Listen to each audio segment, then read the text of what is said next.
Please stand for the pledge. Pledge allegiance to the flag of the United States of America, and to the republic for which it stands, one nation, under God, indivisible, with liberty and justice for all. Almighty and everlasting God, who presides over all things in heaven and earth, come and preside over these deliberations, so that those that make the decisions may be guided by your wisdom.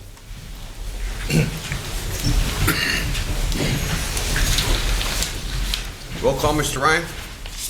Mr. Brooks. Here. Ms. Gilbert McBride. Present.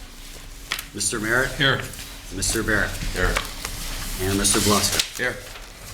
Also in attendance tonight is Controller Darren Snyder, Administrator Rick Kaczynski, Assistant City Attorney Maureen Collins, Director of Operations Butch Brody, Assistant City Clerk Catherine Payne, and Administrative Assistant Lisa Sanfilippo. Just two announcements. First of all, just for the sake of information, we're now into the regular session where council will vote on what's on the agenda. And those of you, based on the number of speaker requests we've gotten, council has asked me to mention that those of you who are here to support your organization's application for an LSA grant, I'd just like to mention that all of you don't have to speak on the same topic. It's your choice, though. If you have something specific, something important that you want to say that maybe someone else isn't going to be saying on your organization's specific application, that's fine. You certainly may do that. But if you're all going to say the same thing in support, please just pick a spokesperson for your organization and allow him to speak for you and for the application. Thank you. And the second one is before any voting commences, I'd like to point out that since all resolutions on tonight's agenda are requests for LSA funding, they will be voted on separately, not as a consent agenda, not all together. And we'll take them in sequence as they're listed on the work session agenda. Thank you. Does anyone from the public wish to speak on legislation pending before City Council?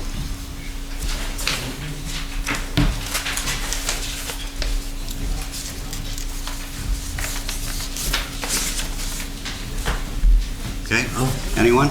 No? Okay, Mr. Joy? Agenda.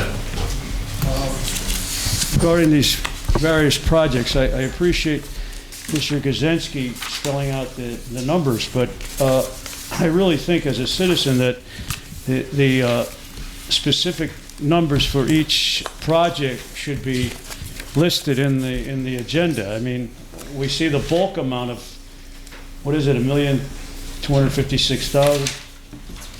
But we don't see the specifics for each project. So I was told, I hear that the project by the Penguins for the hockey rink is $250,000, something like that. And I just want to speak in opposition to that. A general question on these grants, I guess, is there still are no, the parameters are not laid out so that there's no distinction between for-profit companies and nonprofits, evidently. This hasn't been written into the legislation. Evidently, this is a state problem. I really think that the money, these grants that go to a private enterprise or private businessmen is beyond the pale. It really shouldn't happen. This amounts to corporate welfare in this case. So if the people from the Penguins want to elaborate on this, I don't know. But this hockey rink project, which I guess this thing is mostly going to be used by the Penguins, correct? I think it's public. It's going to be open to the public, but it's primarily for them. Just like the rink, it's going to be adjacent to Cole Street. Is that? They said it's going to be used for children in the community. It's going to be what? Used for the children in the community. Oh, I see. But that's They're going to partner with local schools and use the local schools as a liaison to have children come and skate at the ice rink. But who receives the actual money that it's dependent, right? Or is it? Sam, if you could, when you're finished, go ahead. All right, so that's, Chairman.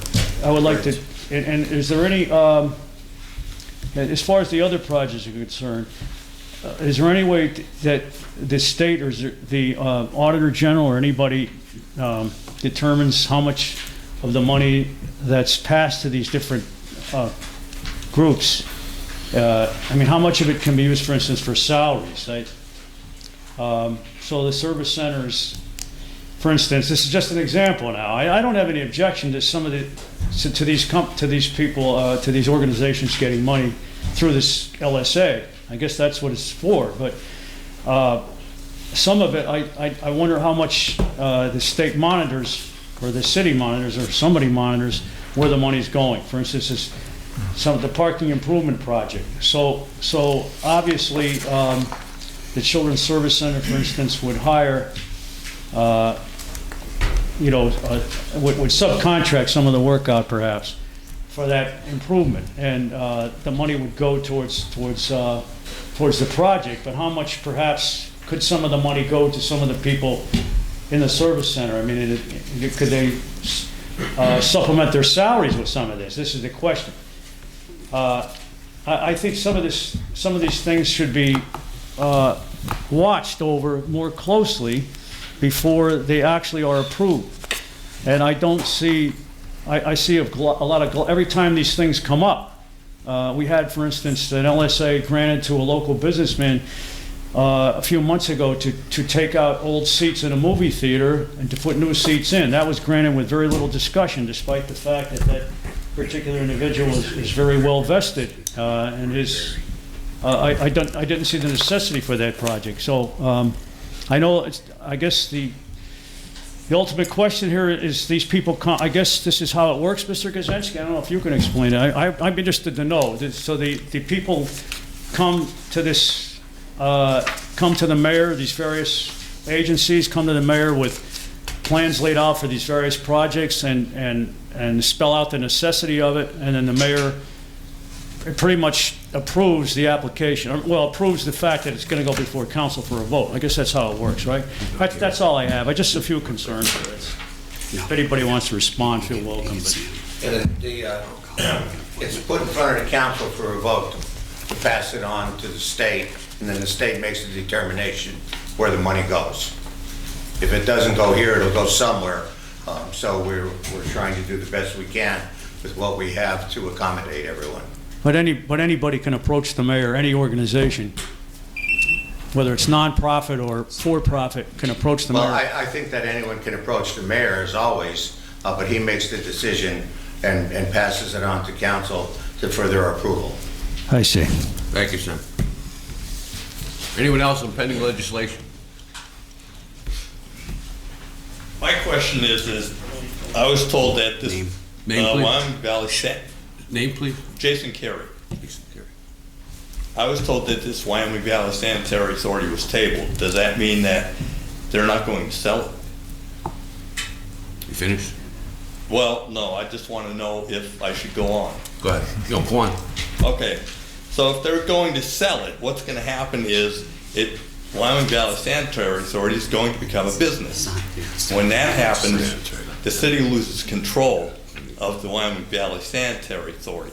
Now, if they end up spending more money to fix the sanitary authority, they're going to say, well, we're spending all this money, so let's make money off the city. Let's let them take, and we're going to gain it back, so we're going to up their price. All right, so. Sir, we have to stick to the agenda items right now. Did you sign a sheet here? You could talk about that later. I signed the sheet. Okay, that's later on. You'll be able to speak about that. I didn't know. I understand. I'm a newbie. This is just pending legislation. I'll be calling you up later and you can say all of that. I'm a newbie. Anyone else? Pending legislation. Jason Carr, Sailorsburg, Pennsylvania. I would just like to talk in favor of approving the Children's Service Center parking improvement project. As I was just talking to the representative in the back of the room, he actually educated me that even though they're a nonprofit, any property that they purchase from the city, they actually pay taxes on it, even though they're a nonprofit. Now, I think going forward, because we're essentially bankrupt as a city, that's something that we should hold all future property purchases, whether you're for-profit or not-for-profit, as an example of the Children's Service Center does for the city already. Something to keep in mind and something that we should use in the future as an example to expect taxes to be paid by everyone in the city. Mr. Carr, I absolutely agree with you. I know Children's Service Center gives $22,000 to the city out of the $751,000 we get from pilot programs. And I would encourage Mr. Brown, when we do pilot asks next year in the letters, that we put in the letter, if you were for-profit, this would be your tax assessment. Please do as best as you can to get as close to it as you can. Can I respond to that, or am I not allowed to? Later, you'll be talking later. No, I mean directly to Well, Mr. Crow's yeah. question. Sure. Okay, I don't think, Jason, a lot of people understand that a nonprofit does not have to give the city a dime. That's regulated by the state legislature. For that to change, the state legislature has to change the law. That means that they now are indebted to pay that tax. So city council does not have that authority. Who has the authority is the legislature. Okay, Mr. Eachak, Mr. Kaczynski, and other people. So for that to change, that has to go through the legislature. We can make a request, Right. and we're going to do that. But just so you understand, Jason, that council can't do that. But you have to talk to the people that are in the legislature. They have the authority to do that. The Children's Service Center should be applauded for voluntarily making those Absolutely. changes. I don't mean to take time because I'm just responding to Right. Mr. Brooks. But you're right. I mean, that's something that they do of their own, and we benefit from it. So, Mike, that's the only Thank you. reason why I answered. Thank you, George. Anyone else? Pending legislation? John?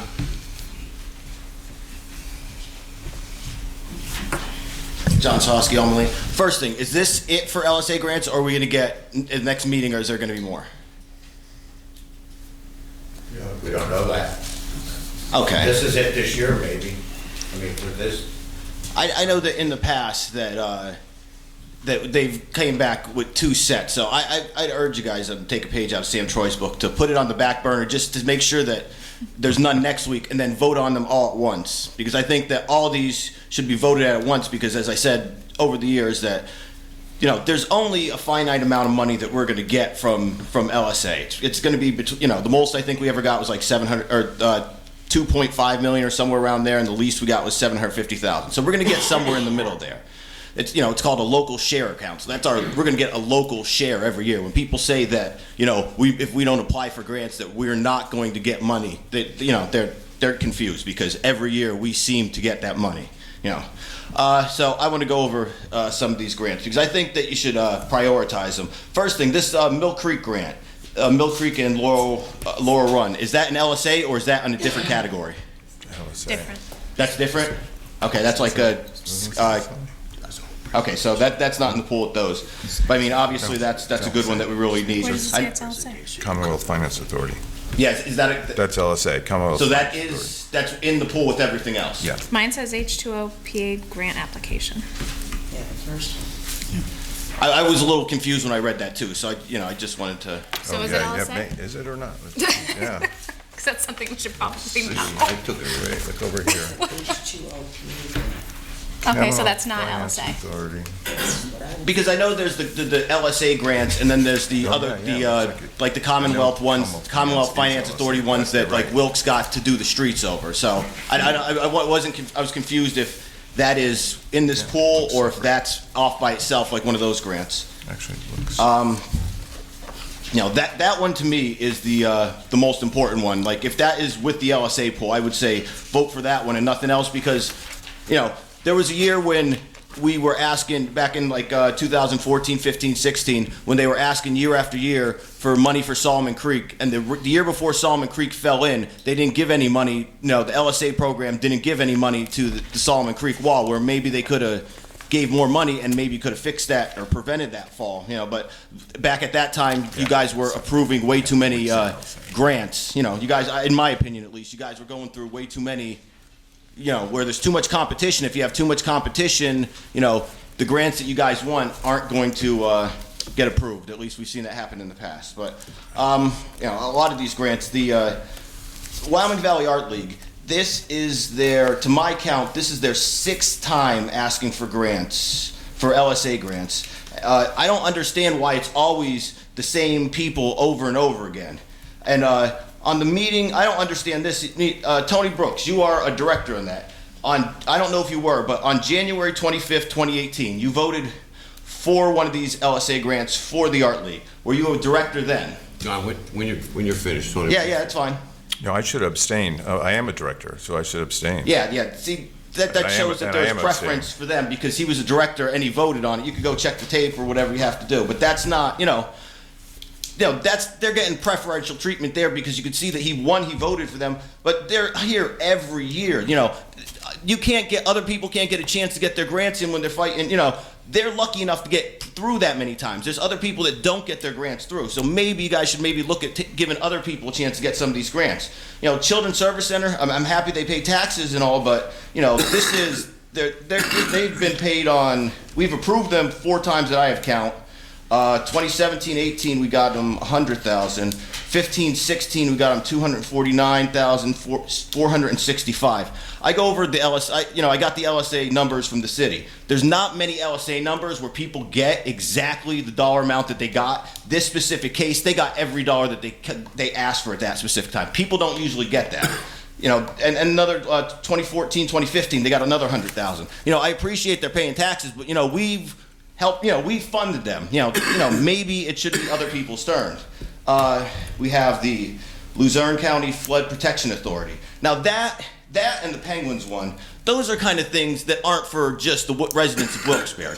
Those are things that are more for regional, like a regional, for the regional citizens. That should not have to come through our LSA grants. The county should be asking for those grants because,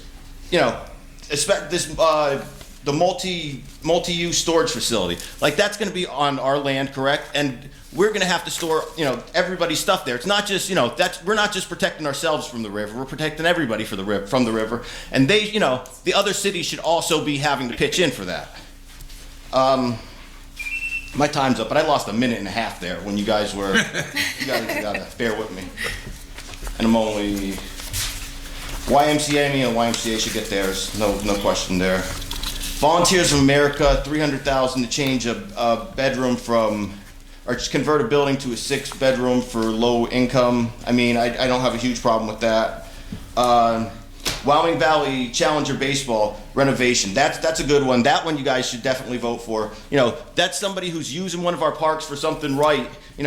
You guys are asking for this $250,000 for the Penguins. What you should be asking for is a lot more money. And then, for a park like this, these guys are using the baseball field at the Bog. Why not, instead of doing this with the Penguins, you guys could spend that, apply for a grant for that kind of money to redo the Bog. And then when these people, bring other people in from out of town and be like, wow, this is a really nice park.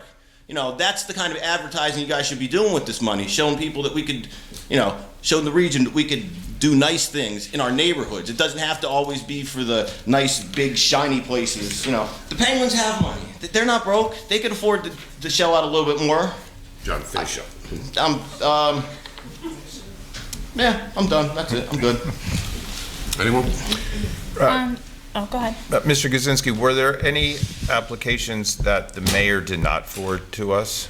No. No, everyone was forwarded to us. Okay, thank you. And I believe, John, with the flood one, I think that is in conjunction with the county. Okay, so they're... Yeah. Because I know that we get a certain amount of money every year. I would not want that to infringe on the, that certain kind of range that we get every year. Because we need every last dollar that we can get. I don't know. I think the city should have really applied for, a pothole filling machine. If you guys are smart, want to make people happy. Thanks, John. When is the deadline to apply for LSA grants? Do we know? What are the what? The deadline to apply for LSA grants? Or when we have to? 31st. 12/31 was early, but I don't. Yeah. It has to be in Harrisburg by 12/31. Okay. And we don't know if there's going to be any more on our next agenda? Is this it? No, this is it, probably. Yeah. Everyone that came through, we passed on to you. Okay. All right. Anyone else? Anyone else on pending legislation?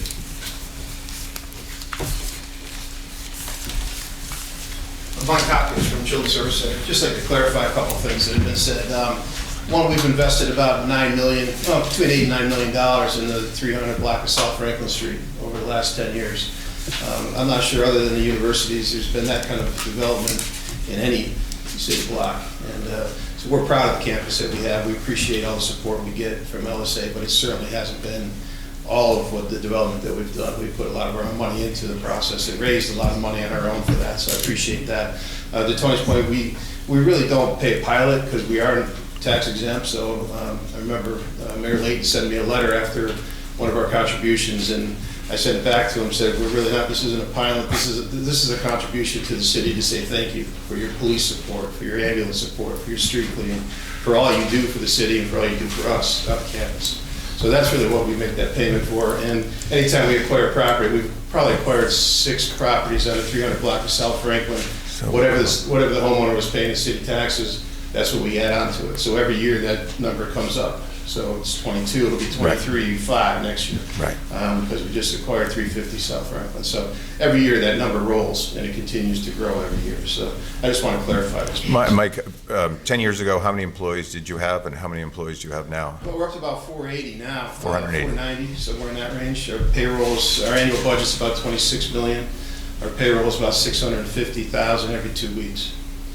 10 years ago, I don't have the numbers in front of me, but 480 now. I would guess it was closer to 280 to 300 probably. Good. That's fantastic. Again, thank you for your Thank you. Thank you. Anyone else on pending legislation? Hi, again, Jason Jarecki. I'm the general manager of the Toyota Sportsplex. I just want to clear up a few of the things that came up in some of the public comment. For those of you who don't know, the Penguins don't own the Toyota Sportsplex, nor do they own Cole Street Park.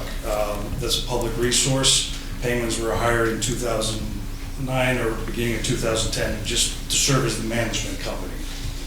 The ice rink basically operates at break even now, so there seems to be this misconception that there's millions of dollars flowing through there. On a good year, we might net out $50,000. It's not like we're just rolling around in cash. This project is kind of the next extension of what we set out to do 10 years ago to revitalize the rink, revitalize the park, give something back to the community. This is a Pittsburgh Penguins thing. It's not a Wilkes-Barre thing. And I look at Cole Street as a regional asset. Of course, we're based in Wilkes-Barre City. It's kind of become the jewel of that revitalized area as you come down the expanded Cole Street, which is now basically a highway, and you see the people in there year-round at the ice rink, and not just the ice rink itself, but the fields, the basketball courts, everything that's being utilized there. I'm local. I didn't come in with Pitt. I graduated from Myers High School. Maureen and I graduated from college together at King's, so I've been there off and on for 26 years now. I started when I was 1992, when I was 20 years old. I've seen it go through the dark period, and I've seen it come through that light at the end of the tunnel to become what it is now. And I absolutely think that this is just the natural progression of that, to be able to, Mr. Barrett you could probably articulate it better than me. Hockey's an expensive sport, but this is extremely cost effective. If we get the grant money, it's going to cost the city basically nothing. And then with Pittsburgh agreeing to put in additional funding on top of that, I think it's a win-win for the community and for everybody involved. But I just wanted to really reiterate to everybody in the room, the Penguins don't own the ice rink. They're just here. It's a public service to them. They don't make a ton of extra money serving as the management company. And I just wanted to make sure that was clear to everybody, that I think that we're ready to add on to that next phase. And it's been a tremendous success so far, and I hope it continues for years to come. So, thank you. Thank you, sir. Thank you. Anyone else on pending legislation?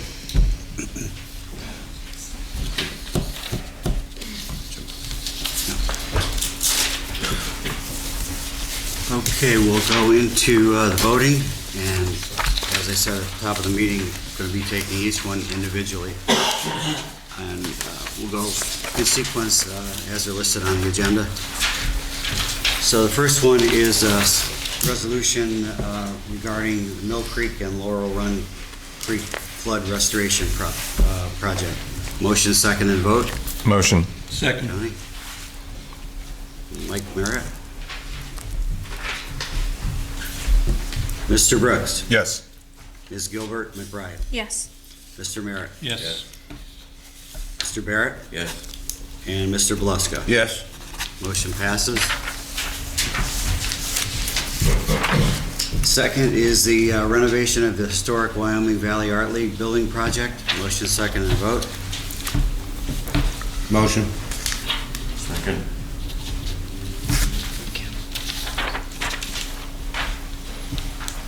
Okay, Mr. Brooks? Abstain.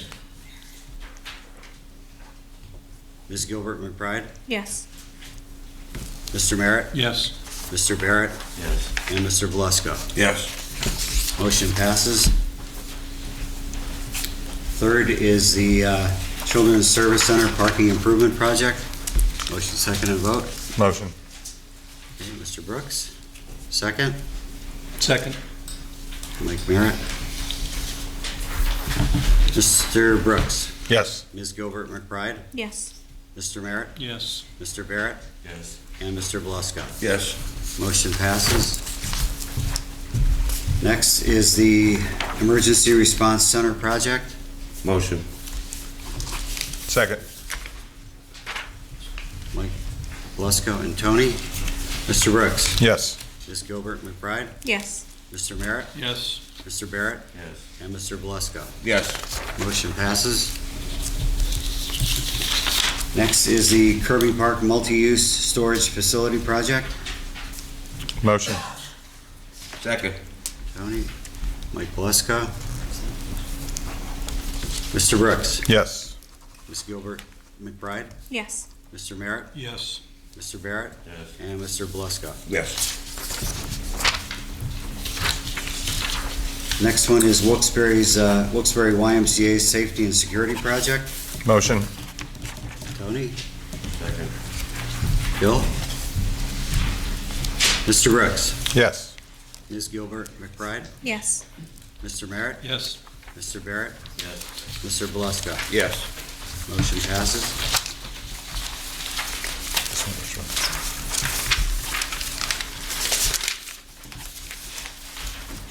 And we have the Volunteers of America Housing Project. Motion. Tony Second. and Beth.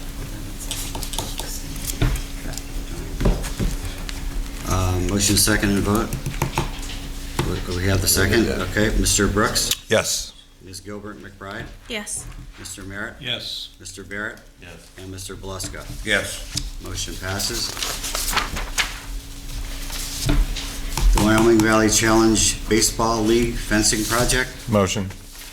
Tony? Second. Mike Beluska? Mr. Brooks? Yes. Ms. Gilbert McBride? Yes. Mr. Merritt? Yes. Mr. Barrett? Yes. Mr. Beluska? Yes. Motion passes. And finally, we have the Community Deck Hockey Rink Project. Motion. Second. Mike Beluska and Tony. Mr. Brooks? Yes. Ms. Gilbert McBride? Yes. Mr. Merritt? Yes. Mr. Barrett? Yes. And Mr. Beluska? Yes. Motion passes. Okay, that's it for the formal voting tonight. Second. Is this one? Nope. First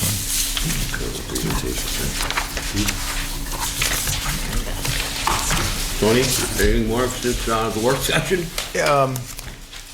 So I know LSA grants give a lot of people angst out there, and if we want to change the process that Harrisburg has given us, like say for example, no corporate entities could get them, then we should go to Udechek and Baker and Pyshinsky and Kaufer and have them change the rules.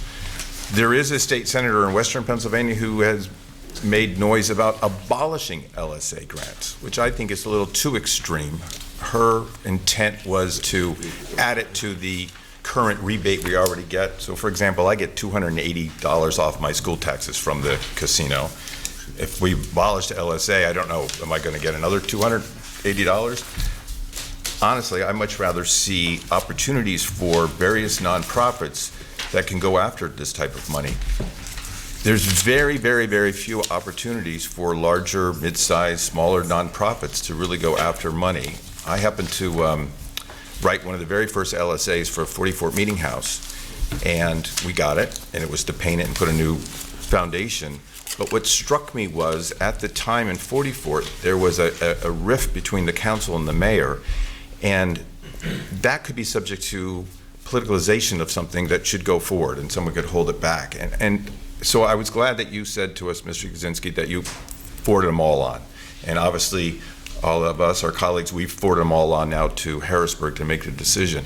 I get really leery about us being gatekeepers to which nonprofit is more deserving than the other nonprofit when there are professional people at the Commonwealth Finance Authority in Harrisburg that review all this data. And to Mr. Troy's comment, they come back after you. I mean, you have to have it audited, and there's a lot of financial rules and regulations or requirements that after you do get the money, you got to come back and prove exactly how you were going to do it. So it's not a free-for-all. So, but think about it. If some folks just don't want LSAs at all and want to see that money go to your property tax rebate instead, lobby you DJAC and Baker. If you want to see LSAs be an opportunity for governmental agencies, nonprofits, then we'll keep them. Do we want to maybe just tuck away business? Again, I have to go to Harrisburg. So I'm just leery about the politicalization of the thing and us being gatekeepers to something that we shouldn't really do. Just let them go forward and let Harrisburg decide. Thank you. Great point, Tony. Great point. Mr. McBride? Yeah, just regarding the LSA grants, on a similar note, I would like to work with the future administration to see if we could get some of that money for projects within the city of Wilkes-Barre, such as paving roads and, maybe a pothole patch or different things like that. I think that would be really helpful for the city, because while a lot of these nonprofits are very worthy of getting this money, I think that it would be helpful if the city could get some of that money as well. So I hope that moving forward, we can work together to try and secure some of those funds as well. Mr. Merritt? Nothing new. Mr. Barrett? I'm fine. Okay, public discussion. Mayor-elect George Brown? Thanks, Mike. I wanted to address council tonight and Mr. Kaczynski as Mr. Mayor, George's representative tonight. December 17th, I believe we have PFM coming in that's going to talk about 2 of 3 possibilities for our sewer. One is the possibility of selling it, and they're going to discuss, I believe, monies that may be given to the city, and also possible rates, and also the second part is leasing of it, if I'm not mistaken. Correct me if I'm wrong. And also, hopefully, they're going to show us some scale of some type of what possible monies we might receive for the city and possible change. The third option was something that was discussed a few weeks ago, and that is creating the Wilkes-Barre Sewer Authority, which has already been in, it's a non-active authority, I believe, Jim, if that's correct.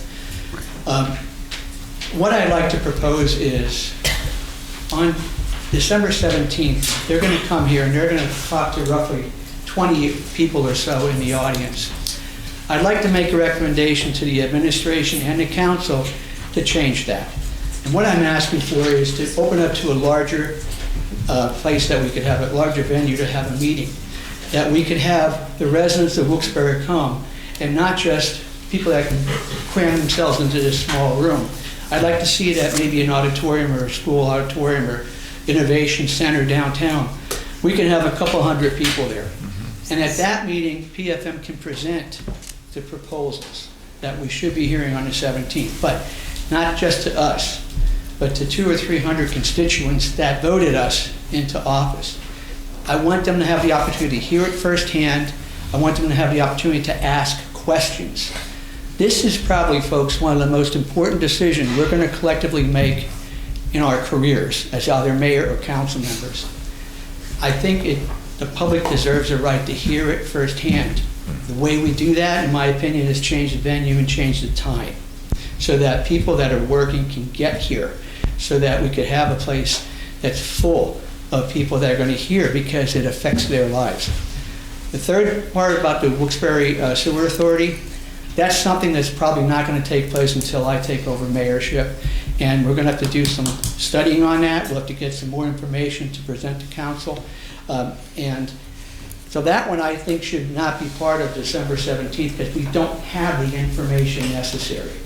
But PFM should have the other information. So I'm asking you as the administrator, I'm asking you as council, this one time, change the venue, change the time, make it more adaptable to our voters, our citizens, our residents, to be able to come here and listen to it, so that when we make a decision, they have all the facts. It's not just what's reported in the media. No offense to the media.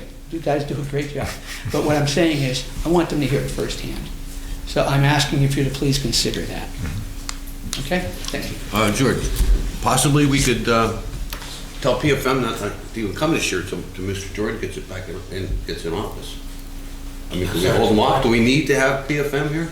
Well, Mike, it also affects the pensions, and there's a deadline with the pension plan. Oh, yeah, that's true. So whatever is decided and whatever is put forth on December 17th has an effect on how it's going to affect our pensions. Yeah. So I think it has to be done in the same time frame, and they pointed that out when they were here 2 weeks ago, that there's a deadline. February. And the deadline is February, so we got to start moving on this quickly, folks. That's why I asked them for the December 17th. That's the date already set up that they're going to be here. It's just a matter of changing where it's at. They already have their presentation ready to go, probably. They're professionals. Different venue, different time. Allow 200 people to be here instead of 30 people. That's all I'm asking. Okay. Thank you. Do we know if PFM will have the proposals ready for the 17th? What do you want to do? I'm sorry. You look at me like my husband looks at me sometimes. Do we know for sure that PFM will have the proposals the 17th? Because they said hopefully they will. Okay. So we're not sure even if they'll have it ready for 17th. Can we find I'll that out? Tomorrow.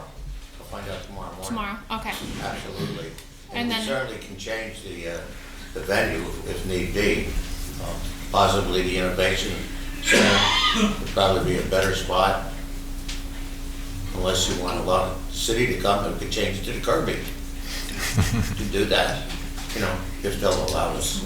But, you know. Okay. Yeah, I think we should find that out first, and then if they do have the proposals ready, then move forward and see if we could get another venue. We'll find out. John Sahoski?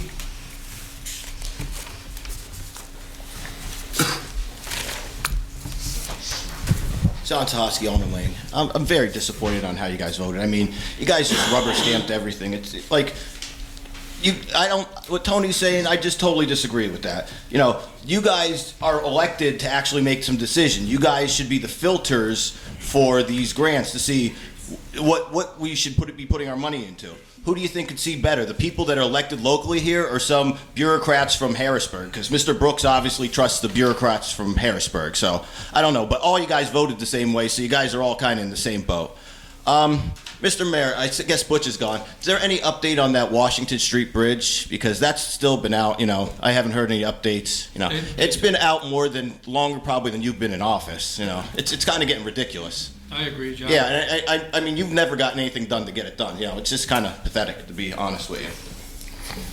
No, it's been there. It's been, how many cities could you find where there's a bridge that hasn't been out for that long? And we have 2 of them. And one of them's been in your district. You've been elected 3 times and you never got it done. So that's all I'm saying. The facts are just out there. You could just drive up to North Washington Street and see that you can't cross it. You know, that's kind of pathetic. But somebody keep elected you, so, you know, the people who voted you in deserve not to be able to drive over that bridge because they keep re-electing you. But hopefully we could get a little change here because you've never gotten anything done with that. That's it. I mean, you respond, but you didn't get that bridge done. Jason Carr?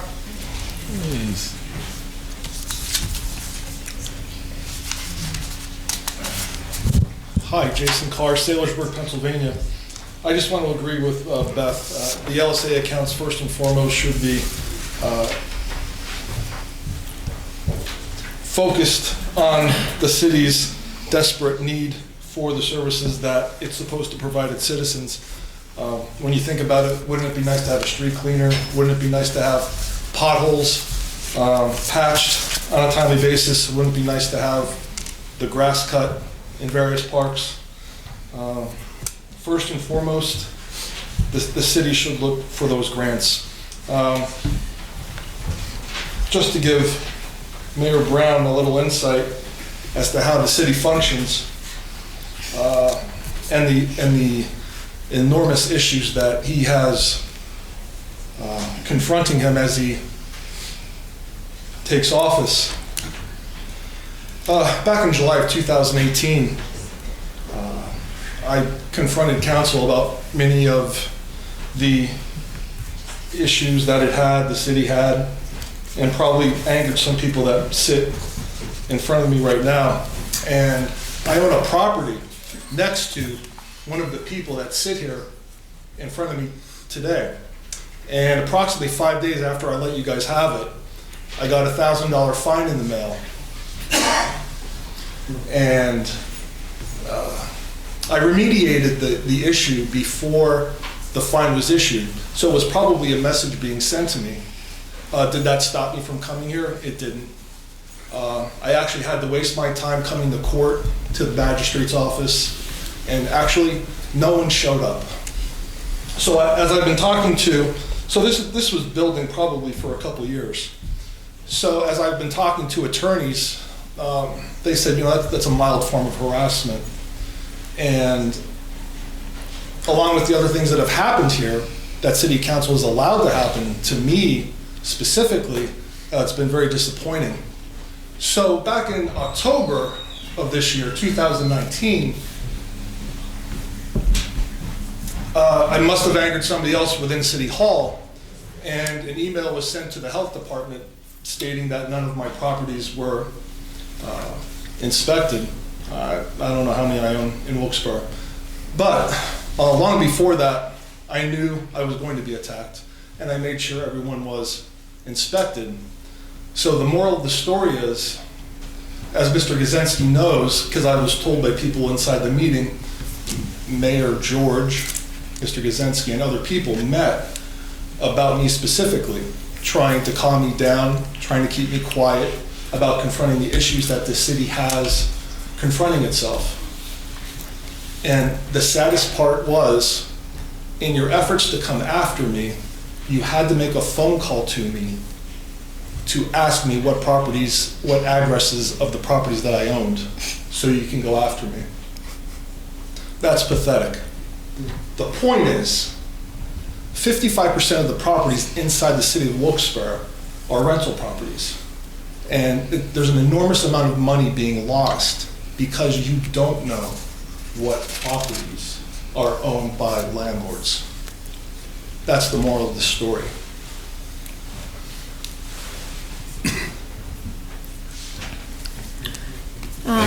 To Jason's point, that has been an ongoing issue for a few years now, not knowing what properties are rental properties in the city, not properly documenting what properties have been inspected. Numerous properties that have had people move out that should be inspected again, different things like that. And I think that moving forward, another thing for you, Mayor-elect Brown, we really need to properly document what's going on in the city and what's going on with different properties, because not only should these properties be inspected, but we're also losing revenue on these inspections as well. And I think before we start talking about raising fees and taxes and things like that, we should really get our own house in order first. So that's something that we definitely need to work on moving forward. Anyone else? Jeff Barrett. He left, didn't he? Yeah. Brian Ferry.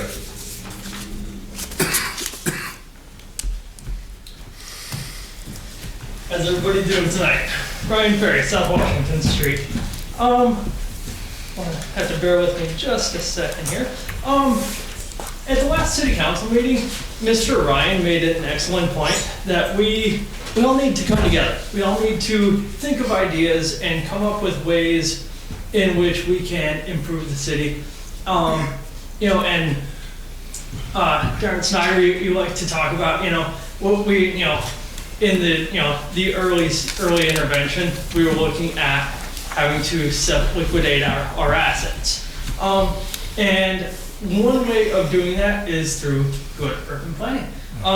And I went to print this out, and I had all sorts of technical difficulties. So I just have it on my computer, but at the location of, the city owns the parking lot next to Emmanuel D. Pond's Engineering, and that is right across the street from the Worcester House Library.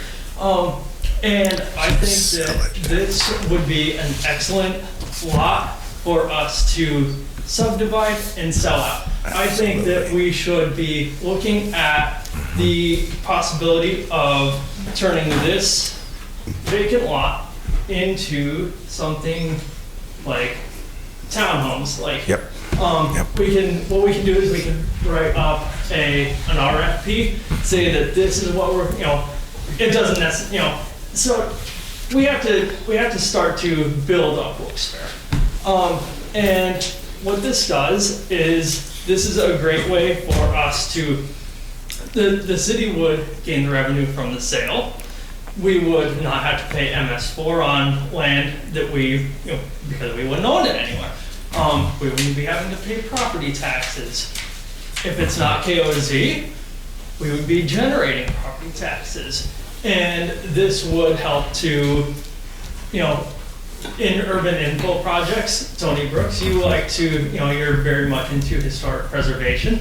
This helps to, the urban infill has been proven a technique for helping to preserve our heritage and helping to lead good historic preservation. We often talk about crime rates. We talk about safety. This would be a great way of, if you subscribe to the theories of Jane. I know who you're talking about, yeah. I can't believe I'm blanking on her name. But she talks about eyes on the street. Yeah. This is that. This is how urban infill is our way forward of improving public safety. It's our way forward for historic preservation. It's our way forward for the city. We need to put an end to these massive parking lots, and we need to build our city up. And this parking lot here actually conflicts with our own zoning ordinance. This is zoned C3, and surface parking is strictly prohibited in our zoning ordinance.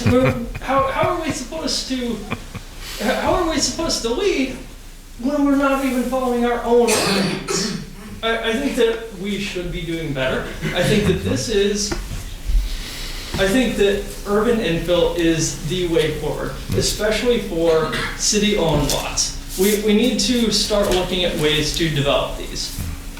So yeah, I think that's about it. I'd be more than happy to forward renderings and precedent analysis and all that onto council. But how many townhouses did you have in that rendering that you think could fit? Four. Yeah, about four. And then parking could be you could do tuck under in the back, right? There's a lot of different options there. I couldn't agree more with you, Brian, and particularly that spot exactly. Every time I walk on South Franklin and drive the street, I just think about it. It's like a missing tooth, right? It is. Right. And there's a precedent here. Well, look at the townhomes on Rudder Avenue in Kingston. Right, great example. Great precedent. Yep. And they sold for a very, very nice amount. We could be doing that, and we should be doing that. And look at the surrounding architecture there makes it. Who wouldn't want to sit in their living room, look out their window, and see the Presbyterian Church, the Worcester House. These are great architectural pieces that could be right outside your window. Would the zoning allow for like low-rise or high-rise apartments in that lot as well? So like I said, that's C3. Let's change it. We would be able to do residential there. I think our zoning ordinance more leans towards mixed use, but given the surrounding context, I think that, and you know, the demand for commercial space isn't, I don't know that the demand for commercial space is there right now. So I think that either, you know, 2 to 3 stories residential, or we could do it so that it's, you know, 3 stories and the first floor is kind of a swing space, you know. In a lot of work that I've done in the past, we have prescribed work-live. So, you know, the first floor could be either home office, or you could just live there, or, you know, it's flexible. Right. So it could be more than 3? What's that? It could be more than 3 stories, correct? Right. I would be leery going anything higher than 3 just because of surrounding context. Jefferson Lane's another good example. Exactly. Probably done, it looks like it's 80s architecturally. Right. Not the greatest architecture, but that's a great, and that could work other places. You know, the other lot that I look at, and this is Wilkes owned, there's a whole empty green space between South River and West River. That could be 15 townhouses could go there, and if it was Wilkes housing for faculty, then they're living in the city and they're paying our wage taxes at the same time. Don't even get me started on Wilkes in their parking lots. Right, it's over. But I couldn't agree more. I think there is, obviously we have a demand for luxury housing in the apartment market. And there are, I think if there's a house that just flipped on Ross Street that went from 5 football kids and now it's one guy, and he completely restored it. He put just as much money in the restoration of it than he'd paid for it. Right. And of course the old, when CityVest did do something right, the houses on South Franklin Street at Ross, those are phenomenal, and they keep changing hands and they keep going up in market value every single time they change hands. Right. Another great example. So there, I actually included those because there's 2 or 3 duplexes there, right? I actually included those in my precedent analysis. Good. Looking at stuff like that. I mean, I own a small house downtown, absolutely love it. And I think there's a demand for that kind of living, and we just don't really have enough of it. Right, exactly. And I think that because this is city-owned property, that we should be moving forward with, you know, at least testing the waters with, you know, RFPs. Thank you. Thank you. Great positive ideas, Brian. Thank you. Yes. You're my inspiration, Jim. Thank you. Jordina Hicks. Yeah.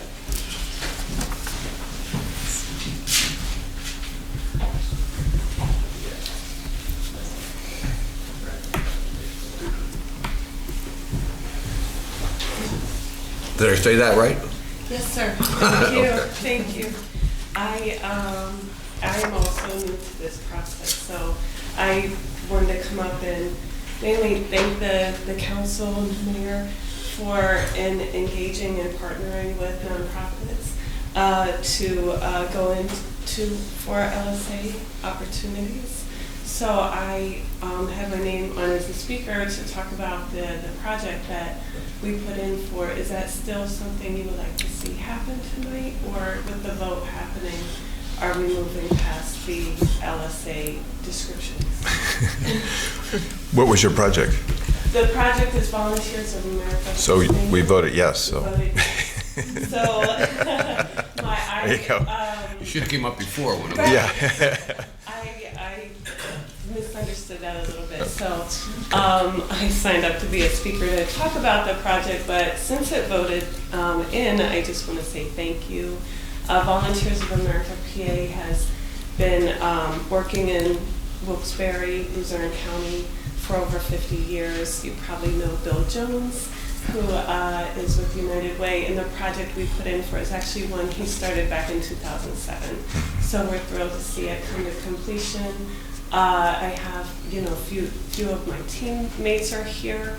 We work especially with veterans, seniors, people who are homeless and at risk for homelessness, such as with our Loose Place and different programs. In the last 8 months, our team has started a homeless outreach navigation called Give Hope, and they have helped 168 people to date since March start to engage in steps to get out of homelessness. They're hitting hot spots, tent cities, and so I would just put that before you as something to be aware of.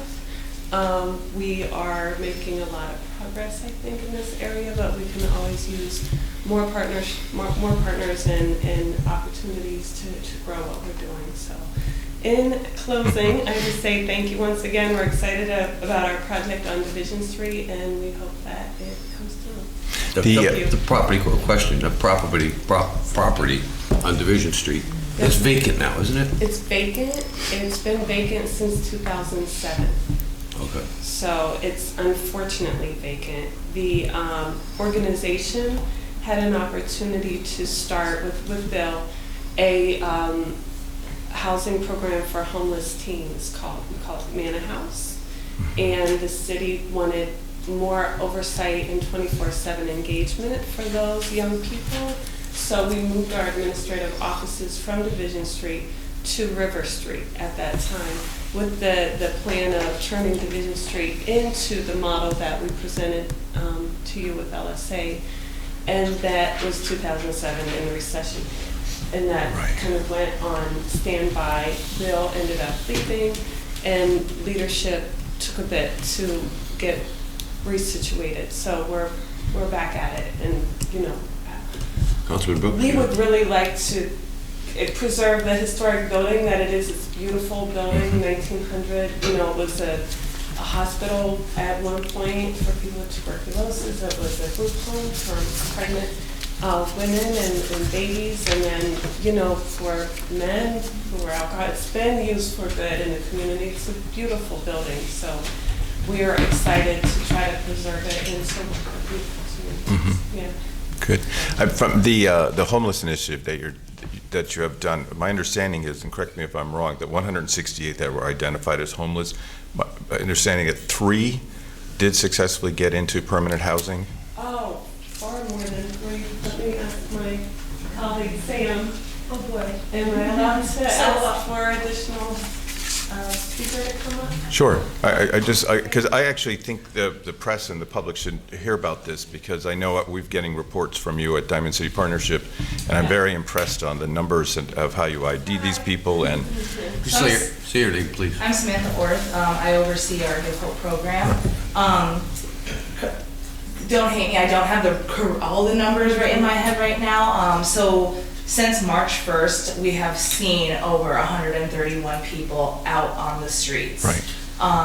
With that being said, that does not mean that those individuals all wanted to get an assessment and accept the services. Out of the 131, 86 individuals accepted services. Right. That's when the numbers start to get a little wobbly. We placed almost half into permanent housing, some into rehabs, some into transitional housing and shelters, just where they need to be to get to, and some we have sent home with bus tickets to get back to the sleep they need to be. Good. I think that's a great initiative. Thank you so much. Thank you. Yeah. Thank you. Thank you. Thank you. Thank you. Sam Troy. He fell asleep. John? Jason Carey? Basically, you heard what I said. You really did. I appreciate what you said. I don't understand the whole thing. Because, I'll have one thing to say now. But I appreciate the fact that you said what you said about the meeting. I'd love to know. I think I have to hear a little more about this thing. I know I'm against it. So, that's all I'm going to say now. Appreciate it. Thank you. Anything else, anyone? Nope. Anything? Good. Okay, adjourn.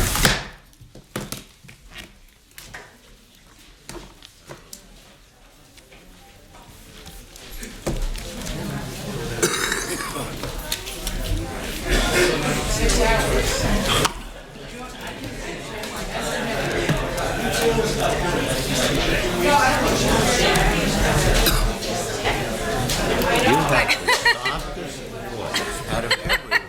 And I'm like, what? And I have my hearing aid. I know that. So soft. I think you're probably the only person.